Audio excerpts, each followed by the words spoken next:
और अगर तुम लोग नए हो तो सब्सक्राइब करो, वो जो लाल वाला बटन है उस पर फूट फेंक के मारो या फिर मोमबत्ती, मुझे नहीं पता, बस क्लिक हो जाना चाहिए। Hindi essay on Holi 2025। Holi का पर्व ऋतुराज वसंत के आगमन पर फाल्गुन की पूर्णिमा को आनंद और उल्लास के साथ मनाया जाता है।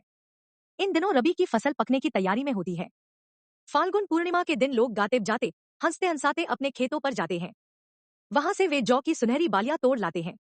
जब होली में आग लगती है तब वो सत्व के अन्न को उसमें भूनकर एक दूसरे को बांटकर गले मिलते हैं।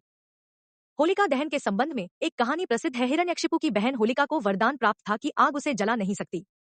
हिरण्यकशिपु ईश्वर को नहीं मानता था, वह अपने को ही सबसे बड़ा मानता था। उसका पुत्र प्रहलाद अपने पिता के विपरीत ईश्वर पर विश्वास करता था। पिता ने उसे ऐसा करने के लिए बार बार समझाया, किंतु प्रहलाद पर कोई असर नहीं हुआ। इस पर हिरण्यकशिपु बहुत क्रुद्ध हुआ। उसने अपने पुत्र को तरह तरह से त्रास दिए, किंतु प्रहलाद अपने निश्चय से डिगा नहीं। अंत में हिरण्यकशिपु ने उसे अपनी बहन होलिका के सुपुर्द कर दिया। होलिका प्रहलाद को गोद में लेकर आग में बैठ गई। होलिका तो जल गई, किंतु भक्त प्रहलाद का कुछ भी नहीं बिगड़ा।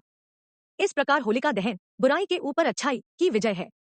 एक अन्य कथा के अनुसार भगवान श्री कृष्ण ने इस दिन गोपियों के साथ रासलीला की थी। इसी दिन नंदगांव में सभी लोगों ने रंग और गुलाल के साथ खुशियां मनाई थी। नंदगांव और बरसाने की ब्रजभूमि पर इसी दिन बूढ़े और जवान, स्त्री और पुरुष सभी ने एक साथ मिलकर जो रासरंग मचाया था, होली आज भी उसकी याद ताजा कर जाती है। पहले प्रीति भोज का आयोजन होता था, गीतों फागों के उत्सव होते थे, मिठाइयां बांटी जाती थी। बीते वर्षों की कमियों पर विचार होता था। इसके बाद दूसरे दिन होली खेली जाती थी। छोटे बड़े मिलकर होली खेलते थे। अतिथियों को मिठाइयां और तरह तरह के पकवान खिलाकर तथा गले मिलकर विदा किया जाता था। किंतु आज यह पर्व बहुत घिनौना रूप धारण कर चुका है। इसमें शराब और अन्य नशीले पदार्थों का भरपूर सेवन होने लगा है। राह चलते लोगों पर कीचड़ उछाला जाता है।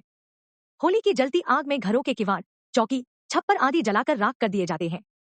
खेत खलिहानों के अनाज, मवेशियों का चारा तक स्वाहा कर देना अब साधारण सी बात हो गई है। रंग के बहाने दुश्मनी निकालना, शराब के नशे में मन की भड़ास निकालना आज होली में आम बात हो गई है। यही कारण है कि आज समाज में आपसी प्रेम के बदले दुश्मनी पनप रही है। जोड़ने वाले त्योहार मनों को तोड़ने लगे हैं।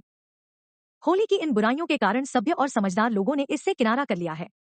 रंग और गुलाल से लोग भागने लगे हैं।